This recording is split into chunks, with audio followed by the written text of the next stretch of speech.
Nicolas Dose, bonjour, vous êtes journaliste à BFM et nous sommes aujourd'hui au jury du G20 des jeunes entrepreneurs, du G20 Yes pour le Mexique 2012. Donc pourquoi avoir voulu participer à ce jury ? De toute façon, c'est dans mon ADN de journaliste à BFM de défendre l'entrepreneuriat, de défendre la croissance par le secteur marchand et l'économie productive. Et je me dis que peut-être que cette délégation, plus que la précédente encore, va permettre de rappeler à nos hommes politiques qui s'engagent pour un nouveau quinquennat. Ils ont tous commencé en nous disant que l'avenir de l'emploi n'était plus dans la fonction publique. Ils ont tous commencé en nous disant que le déficit public était devenu abyssal et insupportable. Tous commencé en nous disant que la priorité, c'était évidemment de ramener les finances à l'équilibre. Et après, tout a basculé. Depuis quelques semaines, on est retombé dans l'antienne de l'État central, on est retombé dans des postures politiques complètement dépassées d'une France de rentiers et de vieux. On a cru à un moment qu'on allait faire la France des entrepreneurs et à nouveau, au cœur de la campagne, a ressurgi la France des collectionneurs. Donc j'espère que cette fois-ci, la présence de véritables entrepreneurs pour représenter la France au Mexique va leur rappeler que oui, l'avenir de l'emploi n'est plus dans la fonction publique. Oui, l'avenir de l'entreprise n'est plus dans la subvention d'État. Et il est évident qu'aujourd'hui, il va falloir absolument drainer l'épargne vers l'économie productive et cesser d'imaginer que le livret A et l'assurance vie sont là pour financer des dettes qui elles-mêmes sont là pour financer du pouvoir d'achat artificiel. Je pense que les entrepreneurs sont évidemment le plus beau des témoignages pour leur rappeler le bon point de départ de campagne qui a terriblement digressé dans le mauvais. Alors on vous a entendu dans le jury dire à plusieurs reprises « Ah, cet entrepreneur-là, je le connais, donc on a pu le voir à BFM. Ah tiens, il ou elle est vraiment très bien. » Il y a des choses qui vous ont marqué un peu sur les entrepreneurs que vous avez pu voir dans le jury cet après-midi ? Alors, effectivement, j'en parle de plus près pour certains parce qu'ils sont passés dans mon émission BFM Academy, qui est un concours de créateurs d'entreprise qui existe depuis maintenant 6 ans, où on en reçoit 2 chaque semaine, et j'en retrouve systématiquement dans les jurys, dans les prix en tout genre qui sont remis, ce qui veut dire que notre casting est bon et que ces entrepreneurs sont bons parce qu'ils arrivent à se positionner partout. Dans ce que j'ai vu, on est toujours devant l'éternel dilemme de se dire tiens, cette boîte a beaucoup de chiffre d'affaires. Ah oui, mais le type il a 45 ans. Évidemment, il a créé sa boîte il y a 25 ans. Il carbure plus que le type qui a créé son entreprise il y a 3 ans.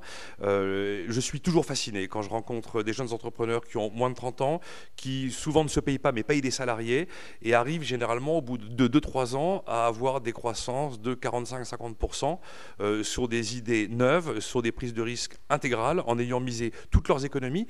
Généralement, ce sont des gens qui ne sont pas connus du grand public, qui ont une offre qui n'a pas encore percé dans l'opinion.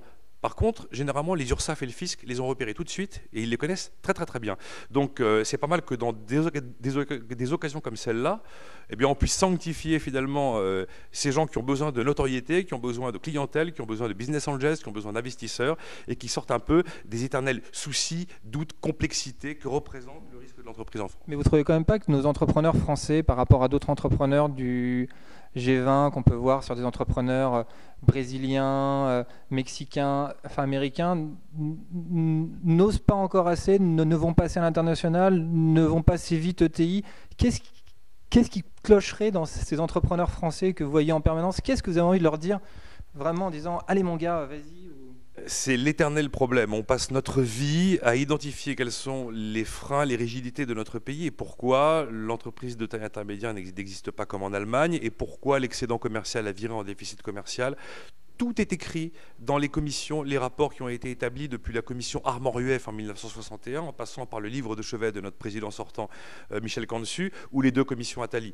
On sait tous quelles sont les rigidités, quelles sont les difficultés. Tous les entrepreneurs qui s'expriment sur les raisons qui font qu'ils n'arrivent pas à exporter, qu'ils n'arrivent pas à grandir, c'est les problèmes de relations avec les grands groupes, c'est les problèmes d'instabilité fiscale, ce sont les problèmes à se financer, les problèmes de relations avec les banques, c'est le coût du travail, le coût... Mais donc vous êtes confiant quand même ? Pardon ? Je dis que vous êtes confiant quand même. Ah, je suis hyper confiant parce qu'à force de répéter les trucs et dans la mesure où on arrive à un moment où la cote d'alerte est atteinte sur le commerce extérieur, la cote d'alerte est atteinte sur la dette, on va arriver à un moment où on va être obligé de faire différemment. Et quand on devra faire différemment, c'est là où il va falloir se demander eh bien, si on passe d'une politique de la demande à une politique de l'offre et si on décide de continuer à consommer ou si on décide de produire. Entre consommer et produire, un jour il faudra choisir. Donc peut-être qu'il va falloir effectivement alourdir la facture du consommateur pendant un certain temps pour alléger celle du producteur et changer le modèle. Comme on n'arrive pas à le faire avec une réflexion saine et rationnelle, on va attendre d'avoir une bonne attaque sur notre dette, de se prendre un seau d'eau glacée avec le glaçon dedans, et là, à ce moment-là, il y aura des mesures qui seront prises, et on va changer de modèle un peu trop vite, un peu trop radicalement. On va avoir 5 ans de vie très difficiles, sûrement des mouvements sociaux assez violents, mais à ce moment-là, on va peut-être aller vers quelque chose de différent qui nous permettra de construire un avenir plus entrepreneurial et un avenir de croissance avec des vrais emplois. Nicolas Dose, en tout cas, merci pour votre participation au jury du G20 des jeunes entrepreneurs pour le Mexique 2012. Merci et bonne chance à nos entrepreneurs français au Mexique.